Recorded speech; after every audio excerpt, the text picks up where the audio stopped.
الحمد للہ رب العالمین الصلاۃ والسلام علی رسولہ الکریم سبحانک لا علم لنا الا ما علمتنا انک انت العلیم الحکیم رب اشرح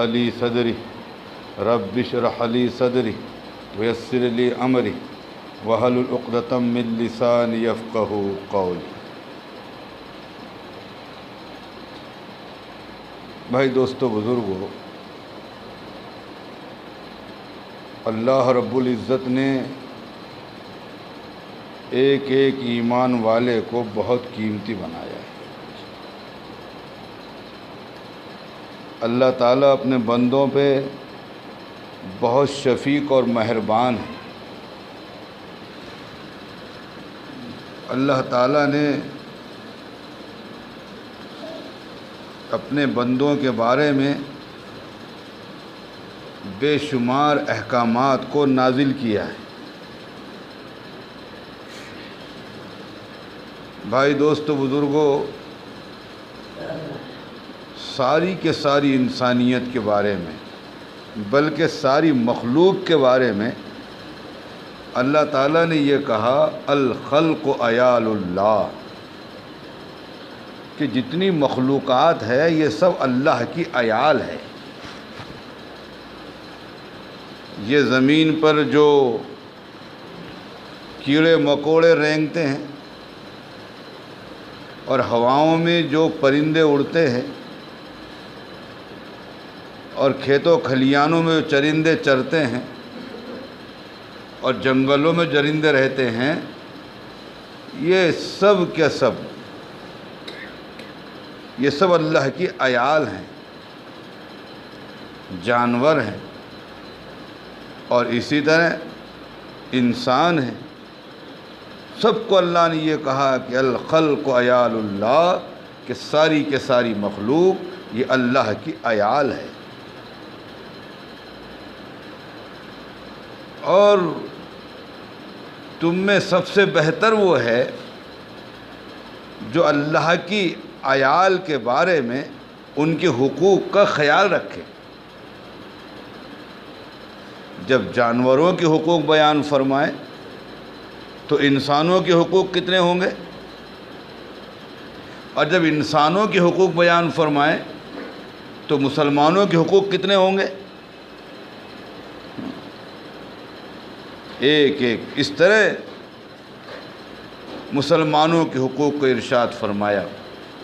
جناب رسول اللہ صلی اللہ علیہ وسلم نے بیت اللہ کو مخاطب کر کے ایک مرتبہ ارشاد فرمایا، بیت اللہ یہ اللہ کا گھر ہے جس کو سب سے پہلے فرشتوں نے بنایا۔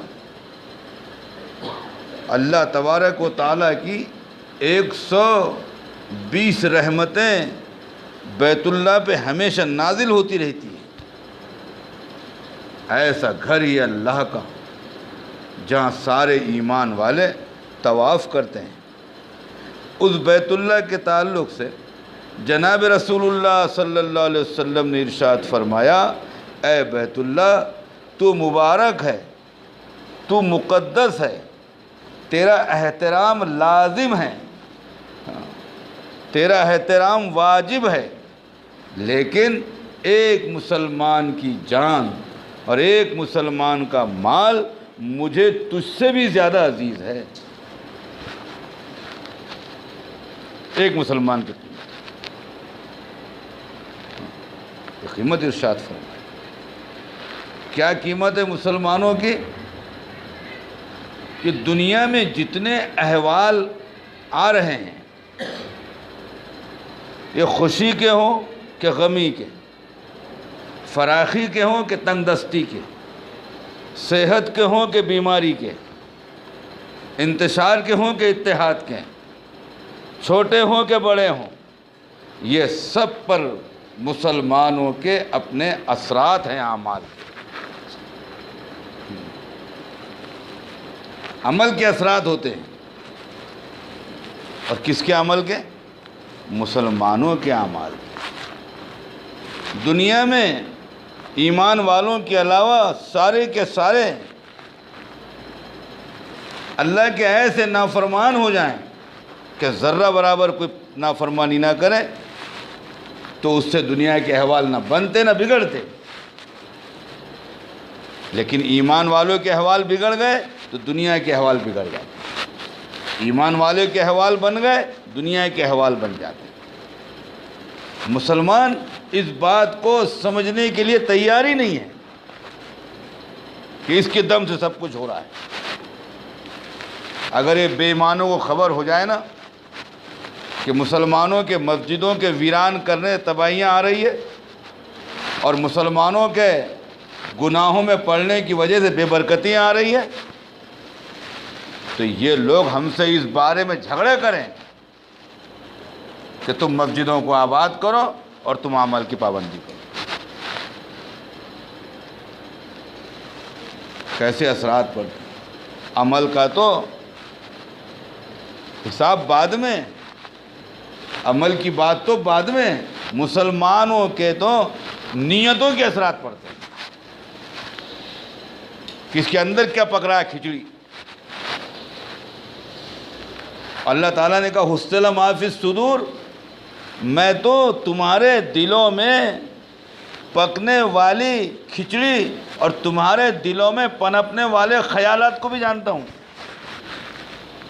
تو تم نے زبان سے نہیں بولے، اللہ جانتے ہیں۔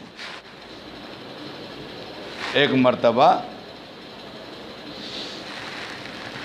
ایک صحابی اللہ کے رسول کے پاس آئے، نوجوان صحابی تھے، اور آ کر اللہ کے رسول کے پاس اپنے ابا کی شکایت کی۔ ان کے ابا بھی وہ صحابی رسول تھے۔ شکایت کس کی؟ بیٹے نے ابا کی شکایت رسول اللہ کے پاس۔ رسول اللہ صلی اللہ علیہ وسلم تو انصاف پر تھے، عدل قائم کرتے تھے کہ بیٹی کی سن لیا اب باپ کی سنیں گے، تو آپ نے بیٹے کو بٹھا کے رکھا اور باپ کو بلایا۔ جو صحابی بلانے کے لیے گئے تھے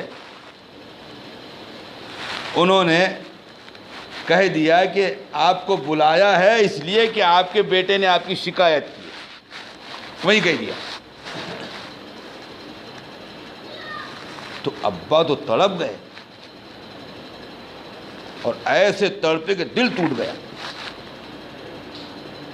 اب شاعر تھے تو انہوں نے اس دل ٹوٹنے کی وجہ سے اندر ہی اندر اشعار پڑھے، اندر ہی اندر بنے وہ۔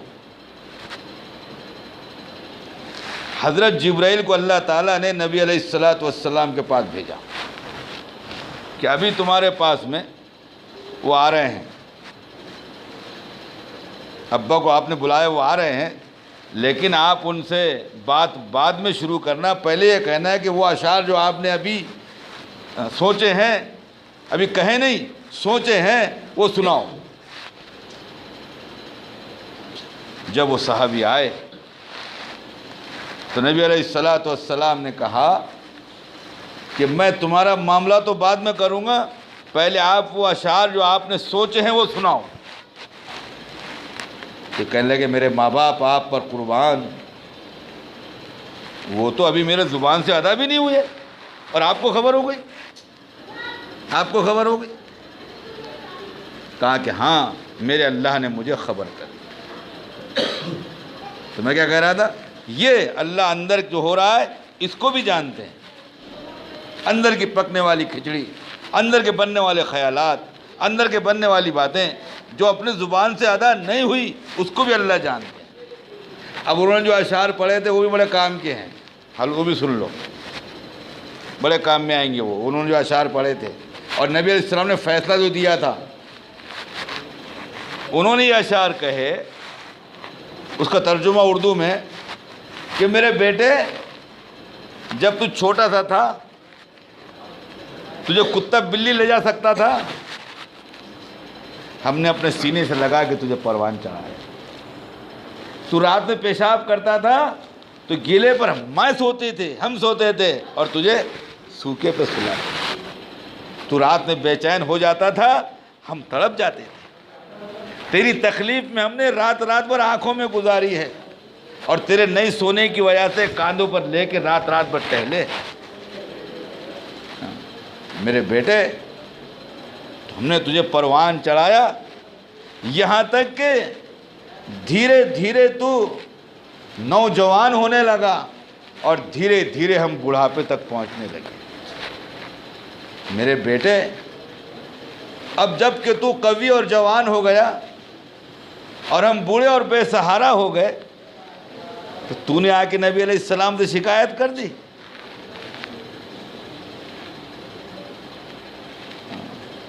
ہم نے تجھے ٹھنڈی ہواؤں کے تھپیڑے تھے ہیں اور گرم دھوپ کی لو میں ہم نے تیری صحت کے لیے کام کیا ہے۔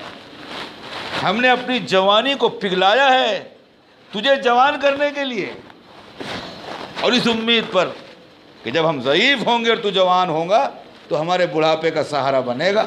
تو سہارا تو کیا بنتا، تو نے نبی سے شکایت کر دی۔ یہ اشعار تو خلاصہ میں نے عرض کیا، بڑے اشعار ہیں یہ۔ نبی علیہ السلام ان کی اشعار سن کر رونے لگے، اور آپ نے کہا سن، بیٹے سے کہا سن، تیرے پاس جو کچھ ہے وہ بھی تیرے باپ کا، اور تیرے باپ کے پاس جو کچھ ہے وہ بھی تیرے باپ کا، اور آئندہ اپنے باپ کی شکایت مت کرنا۔ روانہ کر دیا وہاں سے۔ اس میں سے مجھے یہ عرض کرنا تھا، تو ایمان والے کے تو ایسی قیمت ہے کہ اس کی سوچ کے اثرات پڑتے ہیں۔ اس لیے جتنے بڑی کتابیں ہیں، جتنی بڑی کتاب حدیث کی، وہ حدیث کی کتاب کو جس حدیث سے شروع کیا، اکثر مفسرین نے وہ کیا تھا، انما الاعمال بالنیات، عمل کا دار و مدار کائے پر ہے، نیت پر ہے۔ عمل کا دار و مدار نیت پہ ہے۔ کوئی عمل صحیح نیت کے ساتھ کیا جائے گا تو اس نیت کے بھی اثرات پڑیں گے، اس عمل کے بھی اثرات پڑیں گے، اور کوئی عمل غلط نیت سے شروع کیا جائے گا تو غلط نیت کے بھی اثرات پڑیں گے اور اس عمل کے بھی اثرات۔ ایک بادشاہ تھا، مسلمان بادشاہ۔ وہ مسلمان بادشاہ شہر کو نکلا، نکلتے نکلتے دور نکل گیا، ایک انار کے باغیچے میں پہنچا۔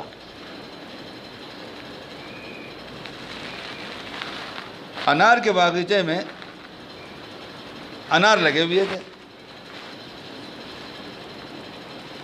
اس نے مالی سے کہا ذرا ایک انار توڑ کے لانا۔ اس مالی نے ایک انار توڑ کے لایا، کہا اس کو رس نکالو۔ تو اس نے انار کو ایسا مٹھی سے بھیج دیا، مکسر مشین تھوڑی تھی پہلے، گھر کر گھما کے رس تیار۔ اور ایسے جاندار لوگ ہوتے تھے کہ ہاتھ سے رس نکالتے تھے، ہاں جانداری تھی، ہاتھ سے رس نکال لیتے تھے۔ تو اس نے ہاتھ سے رس نکالا، ایسے رسیلے انار تھے کہ ایک ہی انار میں گلاس بھر گیا۔ پیا تو لذیذ بھی اور ٹھنڈا بھی، اچھا بھی۔ تو اس نے دل ہی دل میں سوچا یہ جو انار کا باغیچہ ہے اس پر ٹیکس لگانا پڑتا۔ بادشاہ تھا نا، اور مالی نے بادشاہ کو پہچانا نہیں کہ بادشاہ ہے، کیونکہ تو شہر ایسے سے نکلے تھے، گھومتے پھرتے سادے لباس میں اپنے عوام کو حال معلوم کرنے کے لیے۔ اب ٹیکس لگانے کی نیت کر لی۔ اس نے کہا میاں ذرا اور ایک انار لاؤ۔ مالی نے اور انار لایا، جو نچوڑا تو ذرا سا اور لاؤ، جو نچوڑا تو 7 انار میں گلاس بھرا۔ تو بادشاہ نے پوچھا کہ پہلے تو ایک ہی انار میں گلاس بھر گیا تھا رس سے، اور اب 7 لگے۔ تو مالی بڑا دیندار تھا اور اس بات کو جانتا تھا نیتوں کے اثرات پڑتے ہیں پھلوں پر۔ اس نے کہا مجھے لگتا ہے بادشاہ وقت کے نیت میں خرابی آ گئی۔ اس کو یہ خبر نہیں کہ یہ بادشاہ ہے، کہیں تو بھی ہے، اور وہاں اس کی نیت میں خرابی آ گئی۔ اور بادشاہ کو لگا چوری پکڑے گئی، چوری پکڑے گئی۔ تو اس نے اندر ہی اندر توبہ کر لی کہ یا اللہ معاف کر دے، میں نے ابھی تو ٹیکس کی بات کیا اور اس نے بول دیا، مجھے معاف کر دے، توبہ کر لی۔ کہا میاں ذرا ایک گلاس اور پلاؤ۔ اس نے ایک انار لایا توڑ کر، جو نچوڑا تو ایک ہی انار میں گلاس بھر گیا۔ تو بادشاہ نے پوچھا کہ میاں تم کہتے تھے بادشاہ وقت کی نیت میں خرابی آ گئی اس لیے رس میں بے برکتی آئی، اب تو اور بھر گیا۔ تو مالی بڑا ہوشیار تھا، اس نے کہا ایسا لگتا ہے بادشاہ وقت نے توبہ کر لی، بادشاہ وقت نے توبہ کر لی۔ اس نے کہا لو دوسری چوری بھی پکڑی گئی۔ پھر مالی نے کہا کہ یہاں کہیں جب ایسا ہو رہا ہے، یہیں کہیں بے برکتی ہو رہی ہے، یہی برکت آ رہی ہے۔ تو مالی سمجھ گیا کہ حضرت اگر برا نہ مانے تو ایک بات عرض کروں، مجھے لگتا ہے کہ حضرت تشریف فرمائے، یہی بادشاہ سلامت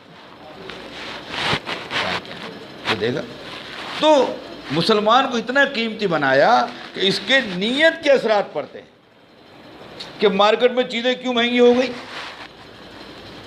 تب مہنگی اس لیے ہوئی کہ مسلمانوں کی نیتیں خراب ہو گئی، غیروں کی نہیں۔ غیروں کی نیت پہ کوئی اللہ کا وعدہ ہی نہیں، وہ سارے غلط نیت کے ہو جائیں، سارے اچھی نیت کے ہو جائیں۔ مسلمان کی نیت کے اثرات مارکیٹ کی چیزوں پر، مسلمان کی نیت کے اثرات کھیتوں کی فصلوں پر، مسلمان کی نیت کے اثرات پھلوں کے رس پر، مٹھاس پر، اس سب پر ایمان والوں کی نیتوں کے اثرات پڑتے ہیں۔ ہم نے اپنی قیمت کو نہیں سمجھا کہ نیت صحیح ہونا چاہیے۔ ایسی نیت نبی علیہ السلام کے زمانے میں ایک مسجد بنی، ایک مسجد بنی تو نبی علیہ السلام کے پاس آئے کہ ہم نے مسجد بنائی، آپ چلیں۔ نبی علیہ السلام کو اللہ کی طرف سے وحی آئی کہ اس مسجد کو، آپ کا جانا تو بہت دور کی بات ہے، اس کو ڈھانے کو حکم دے دو، ڈھا دو وہ مسجد۔ کیوں ڈھا دو؟ کہ اس مسجد کی بنیادی نیت ہی صحیح نہیں ہے، اس کو مسجد کو ڈھا دو۔ نبی علیہ السلام نے حضرات صحابہ کو بھیج کر اس مسجد کو ڈھا دیا۔ اب جگہ کیا کرے؟ نیت بدل دی، اب جگہ کیا کرے؟ تو ایک صحابی ہے، نبی علیہ السلام نے بلا کر ان صحابی کو اس مسجد کی جگہ پر کہتا اب مسجد تو یہاں نہیں بنے گی، تمہارا مکان بنا لو، تمہارا مکان بنا لو۔ جب ان کا مکان وہاں بنا تو یہ آئے نبی علیہ السلام کی خدمت میں وہ مکان چھوڑنا چاہ رہا ہوں۔ تو کیا وجہ؟ نیت ہو گیا ساتھ بتا، بس کیا بات ہو گئی؟ کہ بات یہ ہو گئی کہ جب سے اس گھر کے اندر میں گیا ہوں رہنے کے لیے، تب سے مجھے بچہ نہیں ہوا، مرغی نے انڈا نہیں دیا، کسی انڈے سے بچہ نہیں نکلا۔ ہاں واقعہ ہے سیرت کا۔ پھر نبی علیہ السلام نے مسجد قباء اس کی بنیاد رکھی، اور قرآن کہہ رہا ہے کہ اس کی بنیاد تقوی پر تھی۔ تو اندر کے اثرات پڑتے ہیں، عمل تو بہت دور کی بات ہے۔ اور عمل کے اثرات کیا پڑتے ہیں؟ جب مسلمان کوئی عمل کر لیتا ہے اس کے اثرات کیا پڑتے ہیں؟ یہ بتائیں نیت اور سوچ کے اثرات۔ جب یہ عمل کرتا ہے، مانو اس زمین پر کھڑا ہے اور زبان کو اس نے حرکت دی، کیا کہا؟ لا الہ الا اللہ محمد الرسول اللہ۔ یہ بیچارہ جھوپڑوں میں رہنے والا، پھٹا پرانا پہننے والا، سیدھا سادہ کھانے والا، یا روز مزدوری کرنے والا، یا رکشہ چلانے والا، جس کو دنیا بے قیمت بے حیثیت ہے لیکن ایمان والا ہے، اس نے یہ کلمہ پڑھا زمین پر لا الہ الا اللہ محمد الرسول اللہ، تو حدیث ہے کہ اس کلمہ پڑھنے سے عرش اعظم کے سامنے ستون ہے وہ ہلنے لگتا ہے۔ کون سا کنیکشن ہے بیچ میں؟ کون سی رسی ہلائی یہاں سے؟ کہ نہیں، مسلمان کے زبان میں سے جو الفاظ نکلتے ہیں وہ اتنے طاقتور ہوتے ہیں کہ عرش اعظم کے سامنے کا ستون ہلتا ہے۔ اور اس عمل کا نتیجہ کیا ہے؟ اللہ تبارک و تعالیٰ، سب اللہ ہی کرا رہے ہیں۔ مسلمان سے کلمہ کس نے کہلوایا؟ اللہ نے۔ اور ستون کس نے ہلایا؟ اللہ نے۔ اور پھر ستون سے کہہ رہے ہیں تو کیوں ہل رہا ہے؟ سب جانتے ہیں، کیا کہہ رہے ہیں؟ تو کیوں ہل رہا ہے؟ ستون کہتا ہے یا اللہ، جس نے کلمہ پڑھا ہے اس کی مغفرت نہیں ہوئی۔ اللہ تعالیٰ کہتے ہیں کہ جب میں نے اس کی مغفرت کر دی، پھر خود ارشاد فرماتے ہیں کہ میں نے اس کی زبان سے کلمہ جاری ہی اس لیے کیا تھا کہ ستون کو ہلاؤں، اور ستون کو اس لیے ہلایا تھا کہ مغفرت کروں۔ یہ مسلمان کے زبان کی قیمت ہے کہ زمین پہ کھڑے ہو کے کلمہ پڑھتا ہے تو عرش اعظم کے ستون کو ہلا دیتا ہے۔ اتنا اس کے بول میں تاثیر ہے۔ جب کوئی مؤذن مسجد کے میناروں سے اذان دیتا ہے، اذان، تو اس اذان کی برکت سے شیطان نظر کس کو آتا نہیں، اللہ نے بڑی طاقت اس کو دی ہے، لیکن ایمان والے کے زبان سے نکلے ہوئے اذان کے الفاظ سے یوں آتا ہے کہ یہ ہوا خارج کرتے ہوئے بھاگتا ہے۔ اذان کی آواز پہ شیطان ٹھہر نہیں سکتا، اذان کی آواز کو یہ برداشت کر نہیں سکتا، اذان کی آواز کو یہ سن نہیں سکتا۔ جب مسلمان کی زبان سے اذان کے الفاظ دہرائے جاتے ہیں تو اس کی الفاظ کی قیمت ہے کہ شیطان بھاگ رہا ہے۔ اس کے نیتوں کے اثرات اور اس کے زبان کے بول کے اثرات۔ اب اگر یہ کوئی عمل کرتا ہے، مانو نماز کے لیے مسجد میں آیا، تو مسجد کے گیٹ پر اللہ تبارک و تعالیٰ نے فرشتوں کو مقرر کیا ہے۔ ہاں، وہ نظر نہیں آتے لیکن ہے۔ اس وقت اس مسجد میں جتنے ہم لوگ ہیں اس سے کئی گنا زیادہ یہاں پر فرشتے ہیں، آسمانوں تک ہزاروں گنا فرشتے ہیں یہاں پر، نظر نہیں آتے لیکن ہے۔ ہم کو کیسے معلوم؟ کہ تمام سچوں کے سچے جناب رسول اللہ صلی اللہ علیہ وسلم نے یہ بات ارشاد فرمائی۔ تو جب کوئی مسلمان مسجد کے اندر آتا ہے تو مسجد کے گیٹ پر فرشتے ہوتے ہیں۔ وہ فرشتے مسلمانوں کے گناہوں کی جو پوٹلی ہے وہ اس کے سر سے اتار لیتے ہیں۔ اب یہ مسجد میں آتا ہے تو آ کر اس نے وضو شروع کیا۔ روایت میں آتا ہے جب مسلمان وضو کرتا ہے تو آسمان سے 4 فرشتے ہر مسلمان کے لیے، 4 فرشتے ہر وہ اس آدمی کے جو وضو کر رہا ہے، وضو چاہے گھر پہ کرے، وضو چاہے جنگل میں کرے، وضو چاہے مسجد میں کرے، یہ 4 فرشتے ہر مسلمان کے لیے آتے ہیں۔ اور وہاں سے ایک چادر لاتے ہیں جنت کی، اور چاروں فرشتے 4 کونوں کو پکڑ کے یہ کھڑے ہو جاتے ہیں اس پر سایہ کیے ہوئے۔ دیکھو ابھی اس نے نماز نہیں پڑھا، نماز کی تیاریوں وضو کیا ہے، تو وضو پر یہ اجر ہے کہ 4 فرشتے کھڑے ہیں۔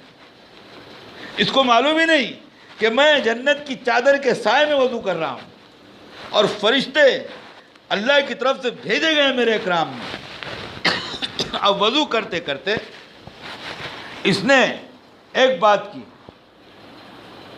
تو ایک فرشتہ ایک کونا چھوڑ کر چلا جاتا ہے۔ اس لیے وضو کرتے کرتے باتیں نہیں کرنا چاہیے۔ وضو میں فرق نہیں پڑتا، وضو ہو جائے گا لیکن وضو پر ملنے والا اجر و ثواب کم ہو جائے گا، بات نہیں کرنا چاہیے۔